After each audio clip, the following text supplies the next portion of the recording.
So I've just written down for this course our first group table, but I'm jumping ahead of myself by 2 lectures. Okay, now, so usually you put the binary operator symbol in the top left-hand corner.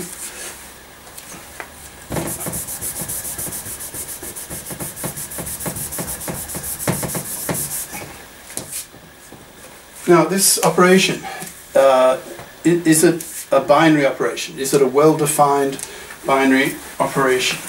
Now remember the 2 things you have to check to see if that's true. One is that there's one and only one result. Well, for all 16 cases there is only one and only one result, so that's okay, right? And that result, the answer, C, when you perform a binary operation on any 2 elements, that result has to belong to the set also. And what is the set? Well, it's the set of 4 integers 2, 4, 6, 8. That's your set. And all these results here, surprise, surprise, all of them belong to the set.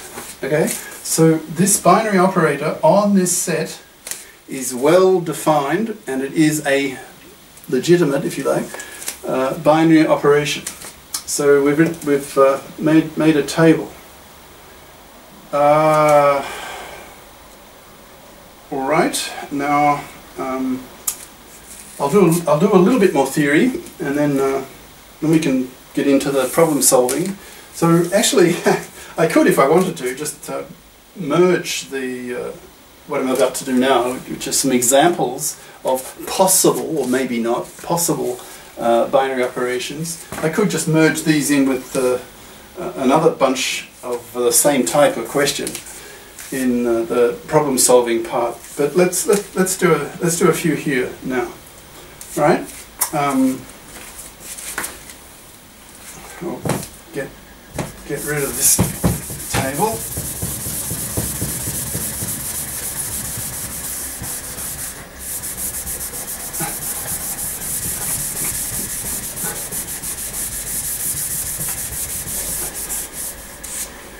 Okay. Now again, the usual pair. You're given a set. You're given a binary operator, and you're asked. You're given an operator, and you're asked if that operator is well defined on that set. Is it a well-defined, closed binary operation? And that's. I hope you can see it. So this first example, your set is the set of reals, right? And the binary operator is just division. So that's your binary operation. So yeah, defining it that way. So perform a binary operation on these 2 elements, any 2 elements of your set, the reals. So you're just dividing. So this binary operator is just the division, the divide symbol, if you like. Now, is that well defined? Well, in most cases, yeah, it's no problem. But what happens if B is not? If B is not, anything over naught is infinity. Now, 0 belongs to the reals. It's an integer, but integers belong to the reals also. So you've got a problem when B is naught. Now, you have to, for a binary operation to be well defined, it has to be valid for all possible pairs, ordered pairs. Okay. Now we've got one exception, and therefore, when B is 0, it fails. It's not well defined. So therefore, put a big cross there. That doesn't work. How about this one? Q star.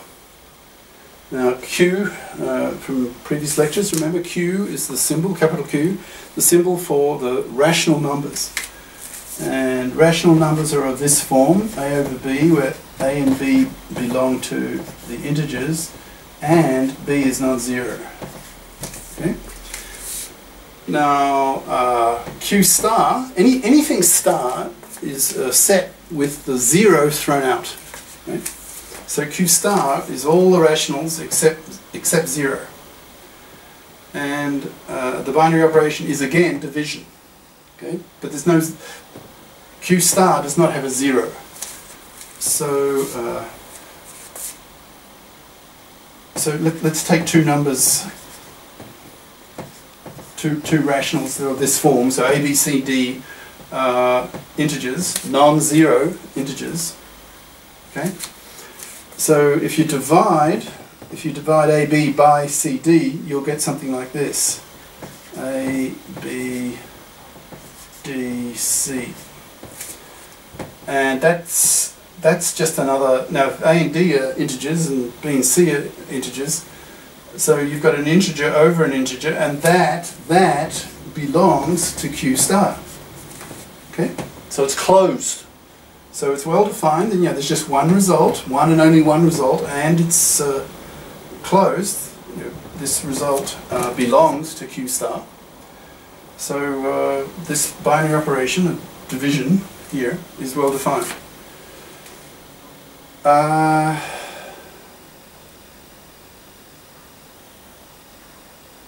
what about this one?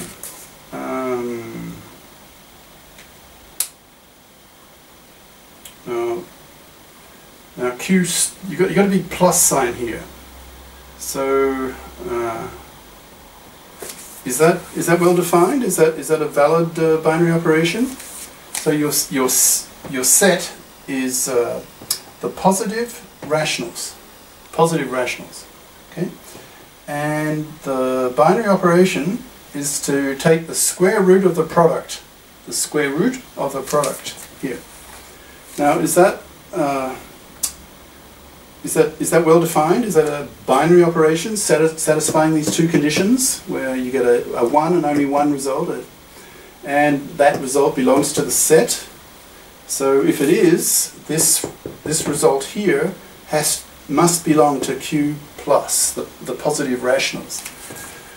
Well, what if you let A be 1 and B be 2? What do you get then? Well, then you get the square root of 2. Right? Now, you probably know that the square root of 2 is a very famous example of a non-rational number. So there's a famous proof going back to the ancient Greeks that the square root of 2 is not rational. It's an irrational number. Okay? So, false. Okay? Because it's not closed. Because square root of 2 is not a member of Q plus. Right? Because it's irrational, it's not rational. So that fails. Okay, what about this one? You got the set of integers. The binary operation is to find the least upper bound, defined as a integer, right? The least upper bound of these two numbers. So what that means is you take these two integers and you find another integer that's bigger than them both, but the smallest one that's bigger than them both. Okay? Now that sounds reasonable. You know, just take any two integers, find the bigger one, and then find another integer that's just one bigger than that. Well, that will still be an integer, right? So it's closed. So that's okay. So that's all right. So we put a tick there and a tick there. Now what about this one?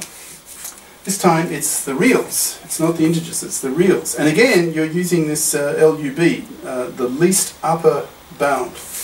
Now this time A and B are reals.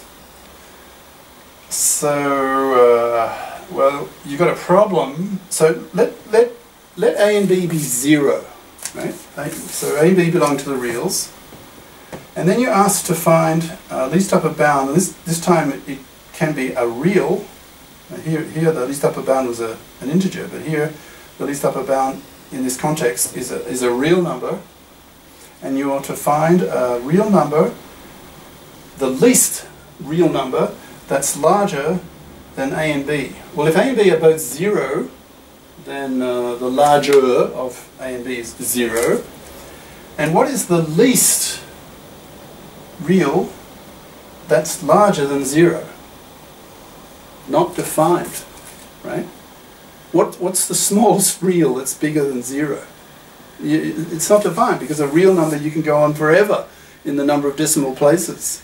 So you could have a number that's 0.0000, you just go on forever, right? So it's not defined. So there is no result. There's no C. Okay? There is no C. Let alone it being one and only one. There's just no result. So that's no good.